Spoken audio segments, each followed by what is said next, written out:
400 இடம்னு கனவு கண்டவங்கள 240 அடக்கினது இந்தியா கூட்டணி. மெஜாரிட்டின்னு ஆட்டம் போட்டவங்க மைனாரிட்டி ஆகிட்டாங்க. மக்கள் சக்திக்கு முன்னாடி எப்படிப்பட்ட சர்வாதிகாரியை மண்டியிட்டு தான் ஆகணும்னு மீண்டும் பீகார் நிரூபிக்கணும். அருமை சகோதரர் ராகுல் காந்தி அவர்களே, நீங்கள் இன்னைக்கு இந்தியாவுக்கான வழக்கறிஞராக இருக்கீங்க. உங்களால் இந்திய மக்களுக்கு நீதி கிடைக்கும், இந்தியாவில் ஜனநாயகம் தழைக்கும். மக்கள் சக்திக்கு இணையானது எதுவும் இல்லைன்னு சகோதரர் தேஜஸ்வி காட்டிக்கிட்டு இருக்கார்.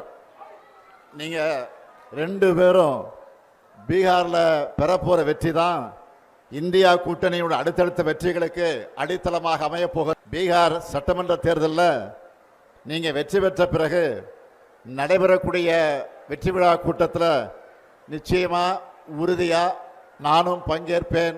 நன்றி, வணக்கம்.